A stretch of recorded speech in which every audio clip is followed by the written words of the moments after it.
Vou mostrando como sou e vou sendo como posso, jogando meu corpo no mundo. Olá, sejam todos bem-vindos à nossa sala colorida. Eu sou Nambia Waked, consultora de imagem, e tô feliz da vida em estar aqui mais uma quarta-feira com vocês, porque vocês já sabem, toda quarta-feira a gente tem o quê? Encontro marcado, a partir das 19 horas. Sempre tem um vídeo novo no nosso canal, entrevista. E essa quarta não seria diferente. Então, a partir das 19 horas, você já vai, se inscreve, ativa a notificação, compartilha. É muito importante para o crescimento do nosso projeto. E esse mês a gente fez algo bem especial dedicado às mulheres. Então, temos aí 4 programas nesse mês de março dedicados, sim, a nós, a elas. E hoje a gente tem eu tenho uma convidada que vocês vão curtir a história dela, mas eu confesso que é muito especial para mim. Ela é alguém que eu amo, tenho um carinho, uma admiração, e a gente faz questão de trazer pessoas aqui que a gente admira, e eu vou contar um pouquinho da história dela. Ela é advogada, formada pela Faculdade São Francisco de Barreiras, atuando desde 2008. Pós-graduada em Direito do Trabalho e Processo do Trabalho pela LFG. Pós-graduada em Direito Civil e Processo Civil pela ATAME, especialista em Gestão Estratégica de Departamento Jurídico pelo INSPER, membro do Núcleo de Proteção de Dados do Oeste da Bahia, membro da Comissão de Juizados Especiais da OAB. Rapaz, pensa no currículo. E agora eu vou te dizer a parte mais importante. Atenção, ela é mãe do Luiz Felipe e ela é esposa do Felipe e ela é minha amiga. Ave Maria, uma potência essa mulher. Ananda Nunes.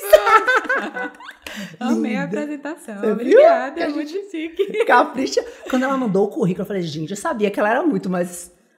Você pediu. Você é sensacional. Nanda, tenho que começar por essa parte. Assim, essa conta. Você precisa me ajudar a fazer essa conta. Formada, atuando desde 2008. Então vamos aí, 16 anos. Eu não faço as contas, não. São muito sobre minha idade e tal. A Nanda é muito nova. Me conte como é que começou. É verdade. Me diga. Eu comecei com 16 anos. Eu entrei na faculdade, eu era a aluna mais nova da faculdade. Meus colegas me tratavam como a menininha, era muito bom. E eu passei no vestibular para Direito com 16 anos.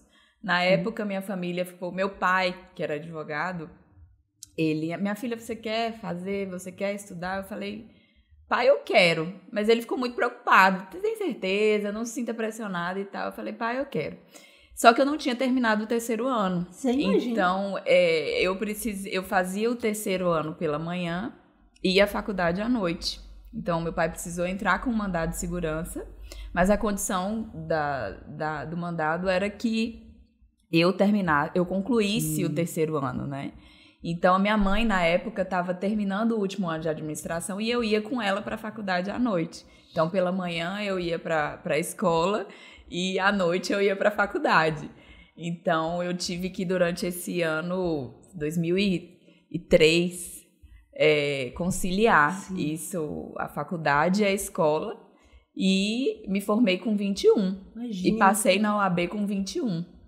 Então já tem 16 anos que eu advogo. E você, na prática, esse ano, né, que foi escola e faculdade, foi mais fácil, mais difícil do que você imaginava? Como é que foi?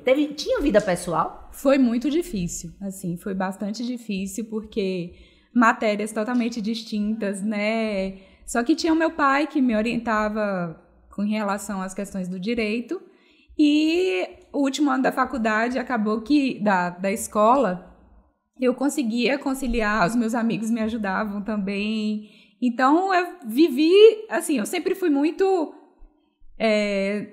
além, assim, do meu tempo. À frente do meu tempo, assim. Então, eu consegui concluir, deu tudo certo. Eu não tenho lembrança de conhecer ninguém que teve... Certamente deve existir outras pessoas, né? Sim. Mas eu não tenho lembrança. Mas na época, meus colegas, tantos da faculdade sabiam que eu tinha escola, e tantos da escola sabiam que eu tinha faculdade. Então, ambos me ajudavam muito a concluir isso. O direito sempre foi a sua escolha, assim? Era o que você realmente queria? Eu nunca me imaginei fazendo outra coisa. Eu não me lembro de ter desejado fazer outra coisa. Então, até quando tento voltar na minha memória, o que eu já quis fazer? Mas eu sempre admirei muito o meu pai, então eu sempre achei que eu ia ser advogada e ponto. Ele até tentava me direcionar para outras coisas, mas eu insisti nisso e deu tudo certo. Que bom. Deu mesmo. E era isso mesmo também. Você sempre foi aplicada desde a infância? Na escola era aquela... Eu não era a melhor aluna da sala, não. Eu já ficava de recuperação, nunca perdi de ano, mas eu era normal. Nunca fui CDF, mas também não era a última da sala. Então tem chance pra muita gente. Então tem, com certeza. Eu amava história. Eu sempre fui, assim, demais das humanas, né? História, geografia. Eu amava a minha professora Dalvane, que me ensinou, minha mãe lembra disso até hoje, que eu tinha cadernos de história, o método dela de ensinar me encantava, assim, e eu tinha os cadernos de história. Então, acho que isso me ajudou muito na questão da redação, que no direito a gente precisa muito. Então, eu sempre fui me encaminhando para esse caminho, assim, sempre fui direcionada para esse caminho, assim, da escrita, sabe? Vocês são barreirense? A sua família é... A minha mãe é barreirense, meu pai é de Itororó, no sul da Bahia. Então, ele formou em Brasília, na UDF, veio trabalhar aqui, e minha mãe sempre foi daqui, sempre viveu aqui, se conheceram aqui em Barreiras. Você é barreirense. Eu sou barreirense. Adoro quando entrevisto barreirense. Barreirense, nunca vivi em outro lugar.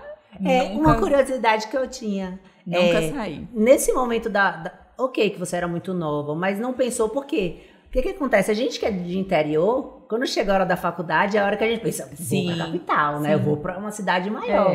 E não chegou você não chegou a ventilar isso? Nunca. Eu sempre fui muito caseira, sempre fui muito apegada aos meus pais, né? Então, e meu pai, por ser do direito, e eu querendo fazer, e aqui já tinha faculdade de direito.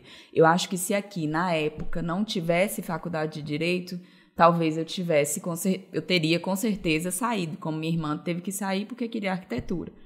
Então, mas como tinha faculdade de direito aqui, meus pais aqui... Tudo conspirava. Eu fiquei aqui, eu nem cogitei sair daqui. E eu amo aqui, não me vejo em outro lugar, sabe? Eu sou barreirense mesmo. A gente briga aqui. Quem não vem, às vezes até vem aqui porque vê a chance, uma cidade próspera e tal, então... quer ganhar dinheiro, né? Sim. Mas assim que eu conquistar tal coisa, a gente volto. Mas mentira, né? Porque não volta, fica aqui. Não quer outro. Eu nunca senti necessidade de sair daqui. Assim, graças a Deus, deu tudo certo por aqui e pra mim é suficiente. Eu acho que a gente tem uma região que... promissora, né? Demais. Nos possibilita isso. E a gente vê tanta gente vindo... que quem é daqui é verdade. Não tem por que querer sair. 21 anos, recém-formada, ok, você teve esse suporte do seu pai, né, que fica claro que foi uma base, mas daí, começar a trabalhar junto, como é que... Na época, assim, eu sentia mais responsabilidade ainda por ser filha de advogado. Então, tinha toda aquela pressão, não por eles, mas por mim mesmo, de passar na OAB logo. Então, graças a Deus, eu passei logo, mas com 21 anos, né? Então, eu não fiz intercâmbio, eu não viajei, você vê, com 16 anos eu já estava na faculdade, então eu não vivi muito essas outras coisas. Com 21 anos, eu já estava no escritório trabalhando, né? Lógico que, para mim, já ter um escritório consolidado, como o do meu pai, fez toda a diferença. Né? Faz toda a diferença do que um recém-formado que sai para abrir seu próprio escritório. Isso é inquestionável. Mas era muito... Eu tinha comigo uma responsabilidade assim de... E ele cobrava em algum momento, na hora que começou a atuar mesmo? Assim? Meu pai, ele sempre foi uma pessoa muito... ele sempre teve muita empatia. Eu acho que ele entendia ali, mas ele também não facilitava não, sabe? Mas uma coisa que eu me lembro é que eu já me sentia mesmo muito nova, né? E eu sentia que quando eu chegava nos lugares, no fórum, as pessoas falavam, sim, menina, você tá fazendo o que aqui? Né? E aí eu comecei a usar um óculos pra ficar mais velha. Pra ficar mais séria, pra ver se me trazia uma impressão de mais velha, mais séria, né? Me respeita também. Então, mas ele sempre foi muito de me ensinar, mas não de cobrar, sabe? Eu acho que a minha cobrança pessoal era maior do que a deles, dos meus pais. Imagino, porque principalmente quando a gente normalmente temos o olhar dos pais como uma referência, né? Mas quando a gente tem noção do que ele representa, do quão bom, né? Essa questão aí a gente quer honrar, né? É verdade. Aqui, ó, valeu a pena. E acaba que tem aquela pressão, é a filha do Dr. Geraldo, é a filha do Dr. Geraldo, sabe? Eu nunca tive problema com isso, em ser a filha do Dr. Geraldo, sempre adorei ser a filha do Dr. Geraldo, mas a responsabilidade pra mim, eu sentia que era maior por isso, né? E sua mãe no apoio? Em algum momento ela, não, minha filha, faz outra coisa? Ou ela não, minha mãe não, sempre respeitou, sempre seguiu o barco assim, apoiava as minhas decisões, apoia. Sempre foi muito tranquilo em relação. E é inegável, a gente veio falando dele até então, dessa trajetória, falar do momento, né? E assim, vocês são uma família muito conhecida na cidade, né? Que as pessoas sabem. E uma família muito unida também, né? Muito bonita de ver. Então, no dia que veio a notícia do falecimento do seu pai, foi um negócio que abalou a cidade inteira, assim, todo mundo falava sobre isso, né? Foi um negócio muito... E eu queria poder saber de você mesmo, como é que foi isso pra você? Pra mim quando eu volto, né, esse mês agora fazem 9 anos que ele faleceu, né? Pra mim parece que foi ontem. Mas assim, foram os piores momentos da minha vida. Eu tinha 28 anos na época. E meu pai sempre foi muito a base de todas nós, né? A casa de mulheres, minha mãe, eu e Jéssica. Jéssica, na época, morava em Goiânia. Mas nós éramos muito dependentes emocionalmente do meu pai. Meu pai sempre teve muito amor com todas e cuidado ali, aquele cuidado diário.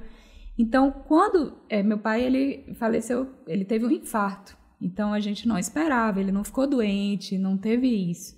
Então, ele sentiu uma dor de estômago 2 dias antes e acabou que foi para o hospital, liberaram ele e no outro dia, 9 horas da manhã, ele faleceu em casa com a minha mãe. Então, eu estava no escritório no dia, eu recebi a notícia. Minha mãe me ligou na hora que estava acontecendo. Então, eu fui correndo e eu não esqueço nunca que eu fui no caminho ligando pro SAMU, tentando ver se ajudava em alguma coisa. E aí, alguns amigos médicos também ajudaram a chamar o SAMU e tal. E a minha casa, na época eu morava na Morada Nobre, minha casa era embaixo, assim, naquela parte de baixo da Morada Nobre. E eu passando por cima ali na BR, na frente da minha casa já... A minha voz chega embaixo. Mas eu passando pela BR em cima, eu vi a minha casa cheia de gente lá embaixo. E durante muitos meses, muitos anos ainda, essa imagem ficou na minha mente, eu passando por ali. Então eu cheguei e meu pai estava na sala de casa, já aí chegaram 2 SAMUs, tentaram reanimá-lo na porta da minha casa, mas não teve jeito. Então foi um infarto fulminante, assim. Então a partir daquele momento, assim, a nossa vida... O inacreditável aconteceu. O impossível aconteceu. Meu pai era a pessoa que eu considerava imortal, assim. Nunca cogitei a possibilidade do meu pai não existir, assim, sabe? Então, eu já estava com ele no escritório. A minha mãe e a minha irmã, todos nós, meu pai era o sustento da casa, então aquilo ali ficou sob a minha responsabilidade, né? Eu me senti na obrigação e tinha a obrigação de continuar o legado dele, até por causa do nosso sustento. Na época, minha irmã ainda morava em Goiânia, não era Jéssica Nunes, o sucesso que ela é hoje e tal. E ela teve que vir embora para me ajudar, para cuidar da minha mãe, psicologicamente, para fazer companhia, para ajudar nas outras coisas, para que eu pudesse ficar integralmente no escritório. E são muitas questões. São muitas desse, questões, né? você tem que... São 3 mulheres, com uma esposa, com 2 filhas, que dependiam ali do meu pai, e a gente... é isso que vocês têm. Na época, muitos amigos nos orientaram ao que seria melhor fazer. Eu, graças a Deus, tinha a minha sócia, que é minha sócia até hoje, a Gilsen, que deu todo o suporte no escritório. Então, ela era muito mais experiente do que eu, né? Já trabalhava com meu pai há muitos anos. Então, foi uma rede de apoio ali a essas mulheres que ficaram sem... Mas eu me senti na obrigação de seguir, de não perder os nossos clientes, né? Não perder os clientes do meu pai, porque eles eram muito importantes para a gente, né? Sim. E graças a Deus deu tudo certo, né? A gente conseguiu manter até hoje, graças a Deus todos estão conosco. E eu tenho muita honra, muito orgulho disso, né? Porque você... Assim, as pessoas, elas respeitam o seu luto, né? Elas respeitam o seu momento, mas, assim, advogado, você tem que estar forte para defender o seu cliente, né? Você tem que saber o que você está fazendo. Se você não estiver num bom momento, não dá para ficar ali. E eu aceitei a morte do meu pai. Eu nunca questionei por que Deus levou ele, se era... Por que fez isso com a gente? A gente nunca questionou. A gente entendeu que era a hora dele, que era o melhor momento para ele, que ele não sofreu. Então, isso para a gente também foi um consolo. E eu acho que essa aceitação foi o que mais facilitou que a gente pudesse seguir, assim. Mas é muito difícil, assim. Foi muito difícil. E, assim, aos poucos a dor, ela vai minimizando. Você não esquece. Você sabe disso. A gente não esquece. Eu me lembro não tem, acho que um dia que eu não me lembre do meu pai, né? Não tem um dia que eu não me lembre dele, mas eu acho que tudo que ele fez na minha vida, nas nossas vidas, as memórias que ele deixou superam, confortam o meu coração, sabe? E eu acho que a gente aproveitou tudo. Que ele foi o melhor que ele podia ser. Ele fez tudo de melhor que ele podia fazer, ele fez, sabe?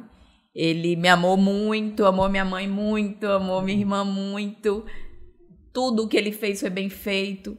Hoje a gente encontra pessoas na rua que... eu conheci seu pai. Tem uma praça, né? Tem uma praça em homenagem ao meu pai. Na época... Tiveram vários eventos com homenagem ao meu pai, a sala da OAB de Barreiras em homenagem ao meu pai, a sala da OAB de Luiz Eduardo em homenagem ao meu pai. Então, assim, esse reconhecimento do homem que ele foi também nos confortou muito, sabe? Foi bem justo com ele, pelo que ele fez, o que ele foi. É o legado, né, Nanda? A gente fala muito disso aqui, a importância da gente saber o porquê que a gente está aqui, que a gente não vem em benefício próprio, único, exclusivamente para viver para a gente. Sim. E quando a gente entende e trabalha para isso, no momento que a gente vai embora, porque a gente vai embora, isso fica. É isso que diz assim, caramba, essa pessoa fez algo. Hoje, né? A gente tem filho, a gente sabe disso, né? Então, são essas boas memórias que eu também quero deixar para o meu filho, porque foi isso que meu pai me deixou. Acho que o amor que ele deu, assim, enquanto ele viveu, ele amou a gente incondicionalmente. Ele foi pai. Meu pai, e eu digo também que a maior herança que ele me deixou foi o trabalho, sabe? Eu sempre, até coloquei no meu Instagram recentemente, coincidência ou não da vida, meu pai faleceu dia 23 de março. No dia 17 de março, ele deixou na minha cama um poema de Olavo Bilac que falava sobre o trabalho. E o poema dizia assim: dizem que outrora, numa lavra funda, viu-se ali toda de ouro uma alavanca. Todos a querem, mas ninguém a arranca. Contudo, cavam sempre. E nessa ganga imunda que nessa escavação se desbarranca, vai dando ouro, muito ouro, e nunca se estanca. Trabalha, que o trabalho é o seu tesouro, e será ele a alavanca de ouro que haverá de elevar-te e enriquecer-te a vida. Então, assim, e logo depois ele morreu. Então, 6 dias depois ele morreu. Então, parece que foi um aviso. Minha filha, trabalha, que o trabalho é que vai ser o seu tesouro. Sem dúvida. Sabe? Então, isso pra mim foi era a hora. Não foi por acaso, sabe? Eu acredito muito. Porque é difícil a gente entender a dor como algo que tinha que ser. Né? A gente sempre acha que não. Podia ter sido diferente, né? A gente busca isso. E quando a gente entende que tem um momento que tinha que ser, que precisava, a gente consegue dar esses próximos passos. Verdade. Não é mais fácil, mas você consegue tornar essa caminhada possível a princípio. Porque a princípio você só quer achar que eu preciso ir. Difícil, eu preciso ter força de levantar e seguir. Né? E tem a minha mãe, e tinha a minha mãe ali, que também estava muito mal, arrasada, triste, né? Então, ao mesmo tempo, a gente tinha que ter o olhar para ela, preocupação com ela. Então, eu e Jéssica, nós tínhamos muito esse medo de como ficaria minha mãe. Né? Mas elas são tão fortes. Eu digo isso porque a minha mãe, no falecimento do meu pai, né, que foi muito próximo, inclusive, a gente ficava, meu Deus, como é que vai ser? Como é que minha mãe vai viver? Então, os 3 filhos já moravam fora, ela morava sozinha com ele, sei lá, 30 anos de casamento, 40 anos de casamento. Como é que ela vai viver sem ele? Ela não vai. E a minha mãe tocava assim, sabe? E a gente olhava e dizia assim, a ficha não caiu, ela não tá entendendo. Meu Deus, quando ela entender... A gente tá esperando até hoje essa ficha cair. Porque até hoje ela toca, ela disse, filha... Que elas perdem o amor da vida, né? É uma saudade ali do futuro. Fazem planos. É uma saudade, às vezes, do que não existe. Mas minha mãe, assim, ela ficou muito mal. Minha mãe, ela ficou... Mas... ela viveu o luto, que eu acho que é importante, mas ela viu que ela precisava, que ela ainda tinha 2 filhas, né? E isso deu a ela uma força. Minha mãe é uma guerreira, né? Ela é maravilhosa e estilosa, linda, a gente vai falar disso. Porque ela é algo que mulher. Quando eu falei no início do programa, né? E aí até quando eu falei assim, Nanda, quero muito você como entrevistada. Você ficou, ai, que legal, claro que vou, mas como é que vai ser? Eu falei, é isso. Você entende? Que a gente conversou aqui em off e eu falei assim, às vezes esse momento faz com que a gente repense um pouco do que a gente fez na vida. O automático da vida, às vezes, não dá a condição da gente pensar no quão a gente foi forte, da quantidade de coisas que a gente já fez, porque você tá vivendo um dia eu tive que fazer isso, eu tive que fazer isso. Tá, mas agora para e respira. É interessante rememorar tudo isso. Né? E dizer assim, caramba... 9 anos, deu tudo certo. Né? Olha aí como funcionou. E como isso inspira. Sabe? Como isso faz sentido. Muita gente conhece, né, a sua história, mas muita gente não conhece, não tem ideia disso. Não faz ideia de como é que foi, como é que vocês se sentiram, como é que foi. De repente, já estava tudo ok, já tinha um escritório assim. Tá tudo certo. Né? E as pessoas não têm. E ao ouvir uma história dessa, de vida, faz ressignificar muita coisa na cabeça das pessoas. Caramba! Ou de pessoas que estão vivendo algo parecido, né? Ou pessoas que têm um olhar diferente para o outro. Sim, porque a gente tende a achar que a vida do outro é mais fácil. É isso que acontece. A gente olha e fala assim.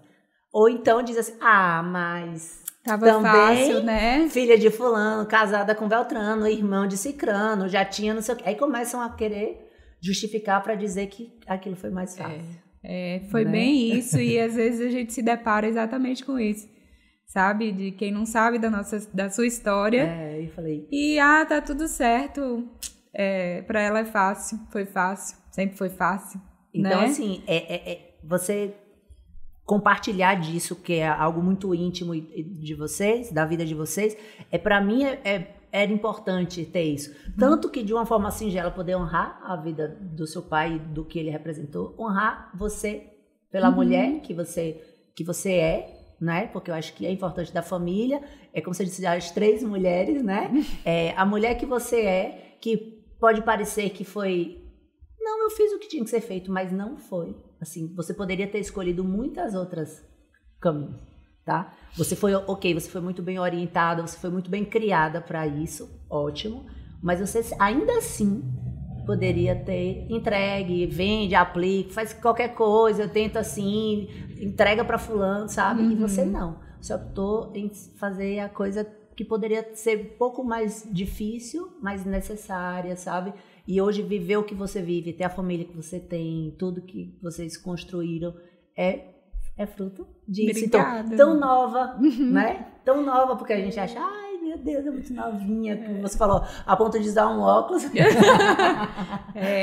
preocupação em não dilapidar, assim, o patrimônio que ele construiu e a história que ele construiu, o escritório, tudo, a minha preocupação. Imagine se eu não fosse advogada, assim, né? Então, acho que até isso Deus possibilitou que eu ficasse com ele no escritório ali 8 anos da minha vida. Preparando que um momento... E preparando, né? Mas eu fico feliz com esse... de verdade, é um olhar que... Esse olhar, né? A gente não gosta de ficar falando muito, assim, porque às vezes fica parecendo que tá... Mas às vezes é necessário, é importante a gente ter, né, alguém que... E esse espaço é exatamente para isso. Assumir o escritório, tá aí, graças a Deus, né? E aí a vida veio surgindo, casamentos, filhos, e mulher de fisiculturista. Agora eu vou entrar bem pro pessoal. Sim, Felipe, aproveita. Se você não assistiu, assista, que a gente tem aí um programa muito especial. Com o nosso Felipe, fisiculturista, campeão. A gente fica aqui na torcida e baba mesmo. Agora me conte o que é ser mulher de um fisiculturista. Fisiculturista, pois é. Não de é um atleta. Porque na verdade é um atleta. Campeão, né? Mas não é fácil, assim, apesar de que muita gente acha, Nanda, ele te cobra, ele faz você viver na dieta, na academia. Não, nada, assim. Ele é muito tranquilo em relação a isso. Nós nos conhecemos, assim, não começamos a namorar, mas eu o conheci na academia. Então, eu já tinha a rotina de academia, ele também. E eu sempre foi muito comum, né? Eu acho que a gente deu certo justamente por causa desse hobby em comum. Mas não é fácil ser mulher de fisiculturista, assim, na época dos campeonatos, né? Na vida normal é tranquilo e tal, mas é muito difícil, assim, na época dos campeonatos, que tem toda aquela dedicação, restrição. Então, você tem que respeitar os momentos, né? Eu gosto muito de festa, então o Felipe não bebe, não comia errado. Então, mas sempre ele foi muito companheiro em relação, né? Então, ele nunca me exigiu que fosse... que fizesse igual a ele, que seguisse na dieta restrita, nem que fosse pra academia e tal. Então, mas eu que sempre também busquei não ficar... Você sempre cuidou da forma mesmo. Eu sempre gostei muito. Eu sempre tive muita tendência a engordar. Então, se eu não fizer dieta e não for pra academia, eu engordo. Então, eu sempre tenho que manter ali. Mas lá em casa, o Felipe tem a geladeira dele e a gente tem na época de campeonato... marmita que a mãe dele faz, tudo pesado, de acordo com a dieta do nutricionista. E então chegou essa notícia, tipo, quero participar Como é que foi? Porque você não casou com... Eu casei, ele já tinha sido campeão. Ah, ele já tinha? Eu achava que não. Já. Ele... então você já casou sabendo. Não, eu já casei sabendo, né? Eu já casei sabendo. Ele tinha ganhado antes, isso. E aí, depois... Só que uma coisa é você ser namorada, outra coisa é você ser esposa. Porque namorada tá cada um lá na sua casa e tal. Mas eu já casei sabendo, né? Quando chegar, oxe, que novidade é essa? Não, você já casou com... Mas a gente tem que apoiar, né? Ele... Aperta! Então tem que dar o apoio, tem que... Porque e a exposição... ele é tão bom que ele ganha tudo que ele faz, né? Então, assim, não tem como não apoiar. Todos os campeonatos que ele participou, ele ganhou. Todos. Então, assim, foi uma carreira meteórica, porque ele ganhou muito rápido, né? E não dá um ciúme, não? Não rola um ciúmezinho, não? Porque é um esporte de exposição, né? Que tem que ficar lá, ó. Não, eu sou muito tranquila em relação a isso, assim, lógico que eu tenho ciúme, né, mas ele também é muito sério, né? Muito sério, ele nunca me deu motivo pra que eu... Mas olha, eu Námbia, né, tem que tirar uma pessoa desse ambiente. Não necessariamente o ciúme é da postura da pessoa em si, né? Sim. Às vezes é como vem de lá pra cá. Sim.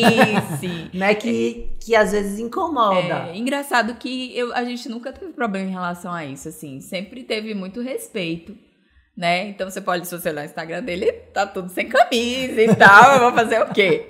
Né? Mas sempre teve muito respeito. A gente nunca teve problema em relação a isso e tal. Mas eu acho que a postura... Mas a postura dele ele ajuda muito. Ele séria. É uma postura muito... Ele sempre teve uma postura muito séria. Porque também, se não fosse, não ia dar. Não ia dar pra apoiar, né? Acabou o apoio. Não dá mais, não. Mas sempre foi muito tranquilo e eu tenho muito orgulho, né? Às vezes, quando ele fala, não vou competir mais, não. Eu falei, amor, vai. Mas aí depois eu penso, meu Deus, não... Tudo que vai passar. Mas dá vontade. A gente... Acaba que eu viro um especialista em analisar...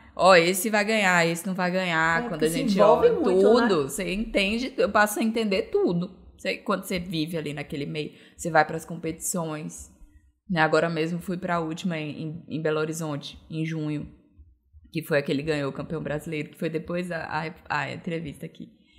Então, assim, você vê os melhores do Brasil estão lá, você aprende a ter um olhar também. Sim. Então, eu sou uma advogada que eu analiso. Eu sei analisar. Olha, a gente vai descobrindo outras habilidades. Porque a gente começa a viver o mundo do outro, né? Sim, E aí você natural. Ser participante daquilo. É natural.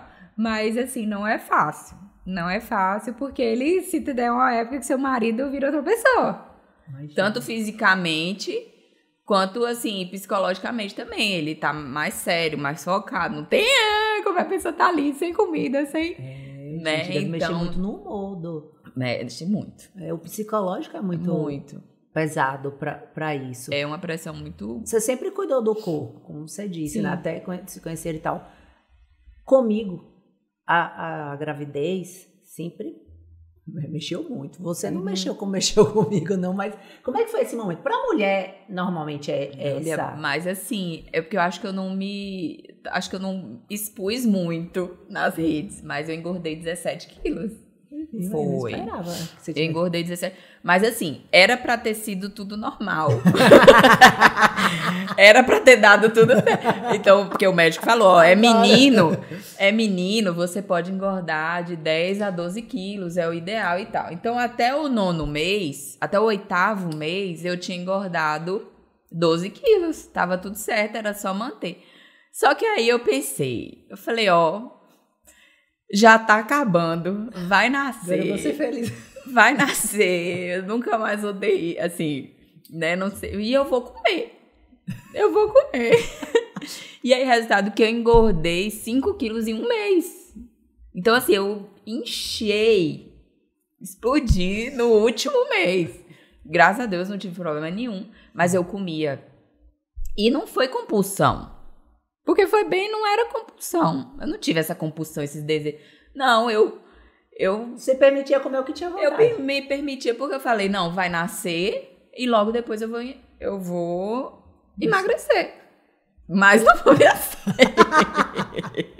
Eu não foi assim, né? Então, engordei 17 quilos no último mês. Tem as fotos do meu pé, assim, gigantesco. Eu tava gigante e tal.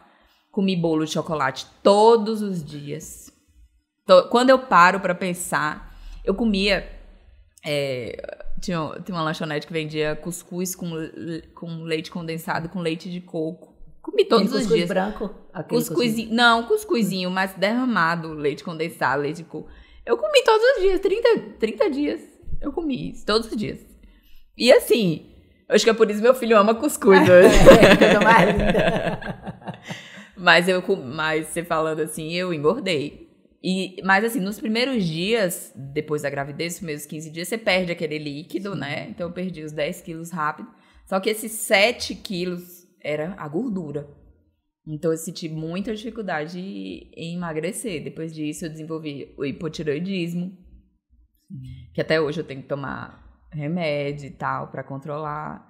Mas deu tudo certo. Quando eu descobri o problema também, aí eu continuei. Acho que depois de um ano foi que eu voltei a conseguir o meu corpo assim de volta, sabe? Eu lembro de Iguinho, porque você falou, Iguinho eu engordei 21. Opa aí, é brincadeira. 21 quilos. Já de Benício eu engordei 17.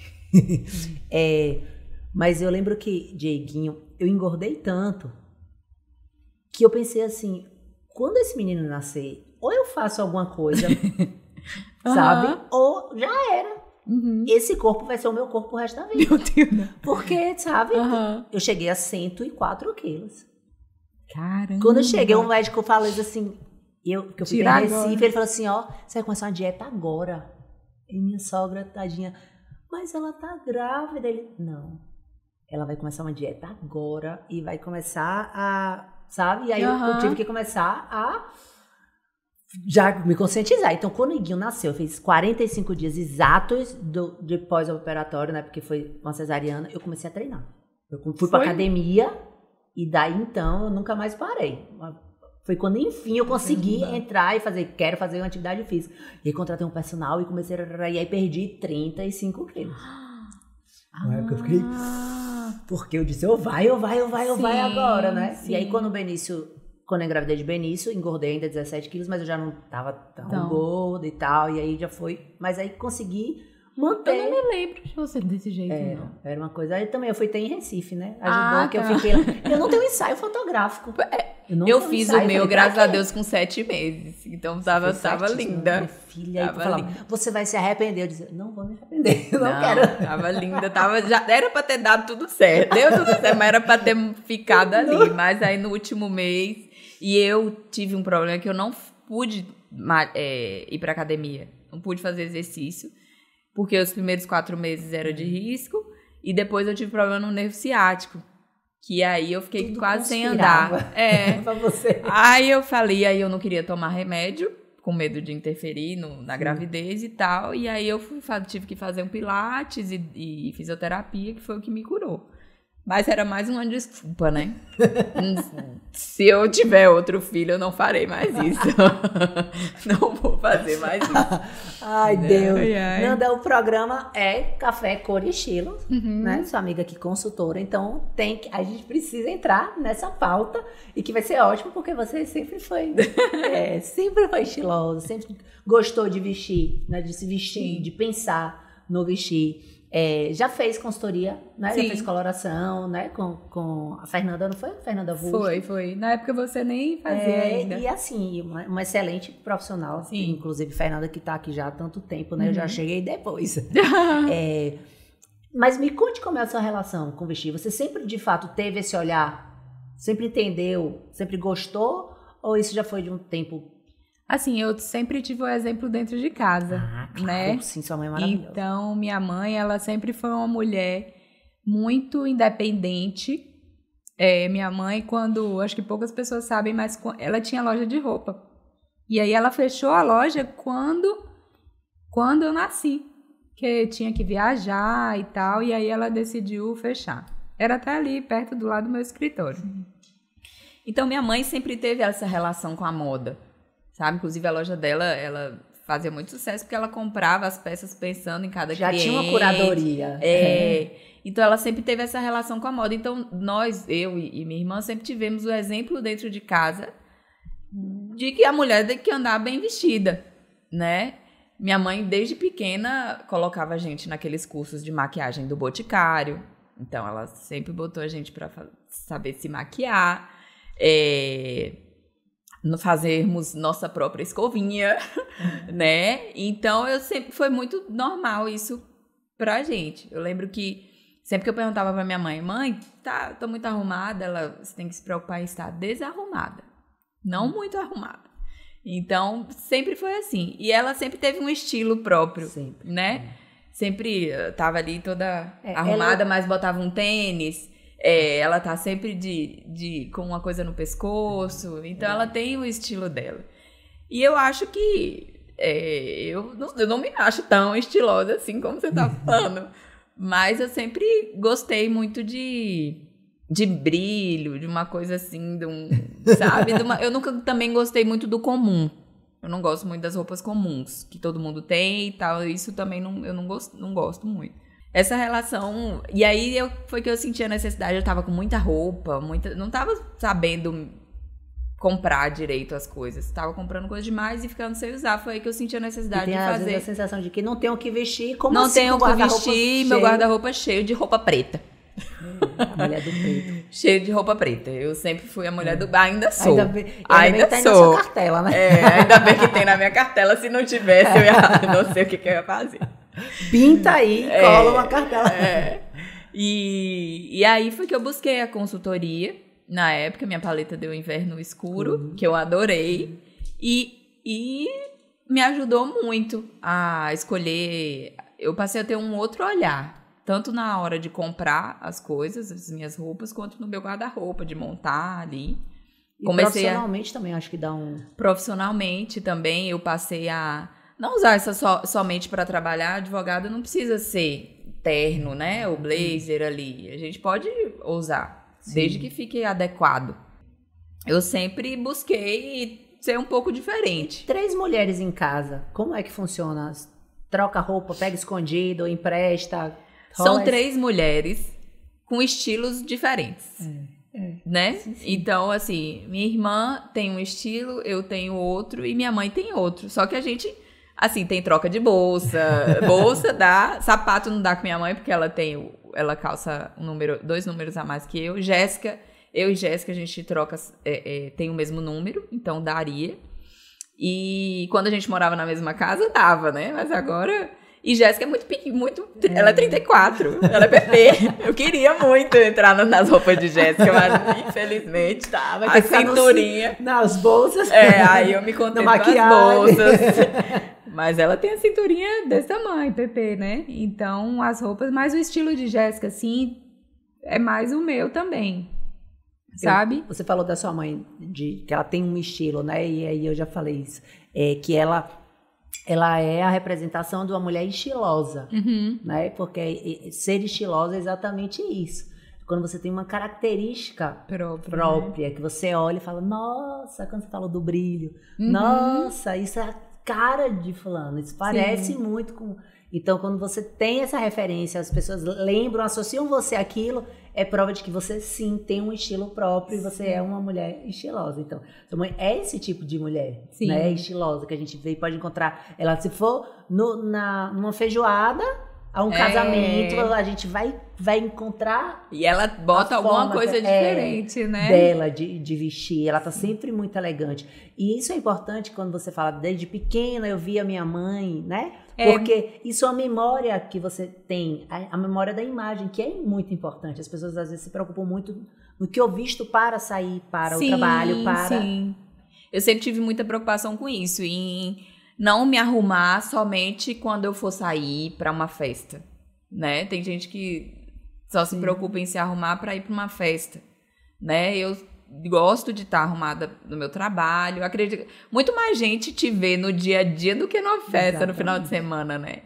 Então, a minha relação com a moda sempre foi dentro de casa mesmo, assim, sabe? E eu tenho certeza que é algo que você vai pensar nisso também com carinho em relação ao seu filho. Sim. Né? Porque essa mesma referência que você tem, que você vai guardar da sua mãe daqui a 50, 100 anos, que você vai lembrar dela sempre. Minha mãe era uma mulher que estava sempre impecável. Minha mãe sempre estava... Você tem essa memória, o seu filho vai ter de você. Então, às vezes, nos meus atendimentos, eu trago essa reflexão. Que as mulheres tendem a ter filhos e viver para os filhos. Sim. Então, o que compra é para o filho, veste. O menino, às vezes, está impecável, coisa mais linda. Você olha a mãe, não deu tempo. Você sabe, né? Que Sim. eu tô E não tem. Fala, tá, mas e aí? E como? E você? E como é que você tá? E qual é a lembrança que essa criança vai ter da mãe, né? Qual é a imagem que essa mãe tá passando pro filho? Vamos também desassociar um pouco dessa coisa da imagem só para o profissional, só pro evento. E vamos pensar nisso para casa, pro marido, pros filhos, É verdade, né? Porque muito você é a importante. prova de que a sua mãe passa isso. É verdade, faz toda a diferença. Luiz, quando ele me vê com maquiada ou me vê com uma saia comprida, ele já fala, mãe, você tá linda, ele já sente que tá diferente. Eu falo pra ele que toda mulher é uma princesa. Ele, mamãe, você tá uma princesa, sabe? Então, é exatamente isso que você falou. Sim, importante despertar isso neles, assim. Ai, é lindo. Tá vendo? Que não dói. Que vai tranquilo, que a gente conversa. Vai, ator. Tá vendo? Vai seguindo, é verdade. Não dói. Ô, Nanda, eu quero agradecer de novo, muito, muito, sabe? Ter você aqui é um prazerzão. Já falei, já fiz muitos elogios e falei de verdade do que eu sinto em relação a você, a sua família, né? Isso é extensão à sua mãe, à sua irmã. Daqui a pouco vem a família inteira, né? Você sabe. Vou fazer porque... Elas têm muita história pra contar. Isso vai ser lindo. E é isso. Desejo tudo de melhor na sua vida. De verdade, assim. Eu sou realmente admiradora sua, amiga. Obrigada. Sinto muito carinho por você. Obrigada, viu? Fiquei muito honrada com o convite. Não imaginei que eu tivesse tanto para falar e que minha história assim pudesse interessar, mas eu tenho muito orgulho de você também, de ser essa amiga da nossa amizade que vem durante tantos anos.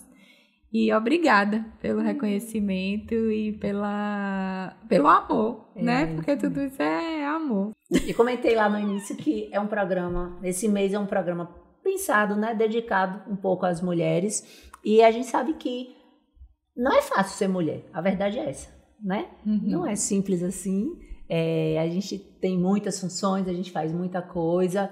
Hoje, nos dias de hoje, eu acho que talvez seja um pouco mais fácil do que na época da minha mãe, da sua, né? Mas o que é que você acha, eu queria ouvir de você, o que é que você acha que já foi, ou de repente é para você, o que é que você sente mais difícil em ser mulher? Olha, hoje a advocacia, as mulheres são a maioria já.